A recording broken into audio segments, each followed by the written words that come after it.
You know how people always say, like, buy low, sell high when it comes to crypto. Mm-hmm. But, like, that's easier said than done, right? Oh, absolutely. If only it were that easy. Exactly. Because trying to, like, perfectly time those peaks and valleys, I mean, that's practically impossible. It's incredibly difficult. Yeah.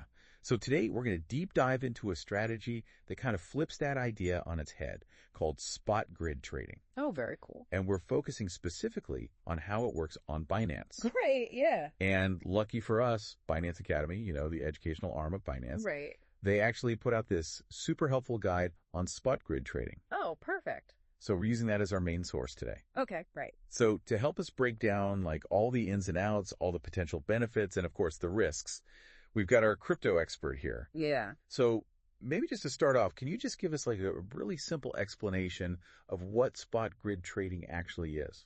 Yeah, so basically instead of, stressing about whether the price is going up or down, you kind of set this range, and then you let the system automatically buy and sell within that range. Okay, so it's kind of like instead of trying to predict the market, we're just kind of setting up a system to like ride the waves. Yeah, exactly. You're taking advantage of the volatility. Interesting. And that volatility becomes a good thing because every time the price moves up and down within your range, you have the potential to profit. That's a much better way to look at volatility, right? Like instead of it being this scary thing, it's actually it's working for us. Precisely. I like that. So the Binance Academy guide had this great analogy, and it really helped me visualize it. Okay, I love analogies. Yeah. So imagine you're setting up a fishing net in a river. Okay. And the fish, which represents the price of a cryptocurrency, let's say Bitcoin in this case. All right, Bitcoin's swimming up that river. Yeah. The price is constantly moving up and down. So it's a pretty active river. It's a very active river. It's volatile. Yeah, sure. And so every time the price, that fish, hits your net, you make a catch. We're catching those Bitcoins. Exactly. And in grid trading terms, that catch means you're automatically buying low and selling high within your predetermined range. Okay, so we're not even like manually casting the net or reeling it in. It's all kind of happening automatically. That's the beauty of Binance's spot grid trading. It's automated. You set your parameters, and the system does the work for you. This is starting to sound a lot less stressful than my usual crypto experience. Right. And, the guide talks about FOMO, the fear of missing out. Oh, FOMO's a real thing. Absolutely. Especially in crypto. Yeah. So, let's say you see Bitcoin, skyrocketing, right? And you get caught up in that frenzy. I can see it now. Chart's going crazy. Yeah. And then you impulsively buy at its peak. Oh, I've been there. Right. And then what happens? It crashes moments later. The worst. A well-placed grid, though, that could actually help you avoid those emotional, those impulsive trades.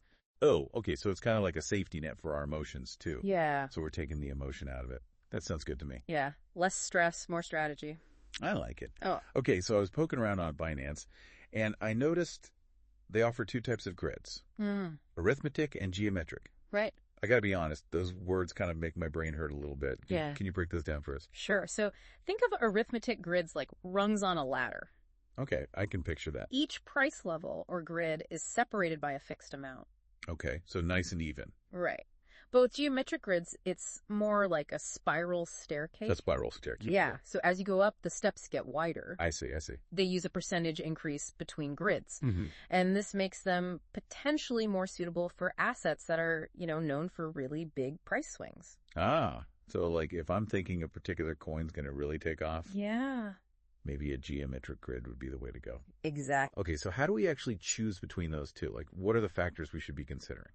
Well, the first step, even before you think about grids, is understanding the asset that you're trading. Right, so don't just jump in blindly. Absolutely not. Gotcha. You need to research. Research is key. It is. Look at the historical price trends. Is it known for sudden, explosive surges? Mm-hmm. Or does it tend to move more, slowly and gradually? Okay, so we got to know the personality of our crypto. Exactly. Love it. Okay, so let's say we've done our due diligence. Yeah. We've picked our trading pair. We've even decided, arithmetic grid, geometric grid. Okay. What are some of those other key decisions involved in actually setting this thing up? All right. So now you need to define the upper and lower price limits. Okay, so that's creating the range where our bot's going to be doing its thing. Exactly right. That's the range where the bot will be buying and selling. Gotcha. And then you decide the number of grids within that range. Okay, so more grids, that means more lines in our net, more chances to catch those fish. More potential trades, more potential profit. Ideally. Ideally. All right, well, I like the sound of that. But, there's always got to be a catch. Right. What's the downside of having, like, a ton of grids? Well, keep in mind that each trade incurs a fee on Binance. Oh, right. Trading fees. I always forget about those. Yeah, it's easy to overlook. Mm-hmm. So, more grids. Yeah. More fees. Right. And fees eat into our profits. Exactly. Okay, so it's all about balance then, right? Yeah. Like, we want enough grids to be effective. Right. But not so many that the fees are, like, killing us. Exactly. And this is where choosing your price range carefully becomes absolutely crucial. Okay, so the price range, that's the upper and lower limit we were talking about. Precisely. Right. Too narrow range, and you might miss out on, those big price swings. Right. But make it too wide, and your trades might take forever to execute. Oh, so our money's just kind of sitting there, not really doing anything. Yeah. It's about finding that sweet spot based on your research and your risk tolerance. This all makes total sense. Yeah. And it actually reminds me of something that was really emphasized in the Binance Academy guide. Okay, what's that? This is not financial advice. Right. Like, we're just having a conversation here, but every listener really needs to do their own research, and figure out their own, like, risk tolerance and all that. Yeah. We can't give personalized advice here. Exactly. Knowledge is power, especially when it comes to your finances. Totally. Yeah. Okay, so let's say, like, you've done everything right. Okay. We've done our research. We've set up our grid perfectly. Yeah. But the market, the market does what the market does. Right. What happens if the price of our crypto, like, totally breaks out of that range that we set? Okay, good question. So in that scenario, your existing grid orders, they'd still be active within that range, but you wouldn't be profiting from any of those price movements that happen outside of it. Right.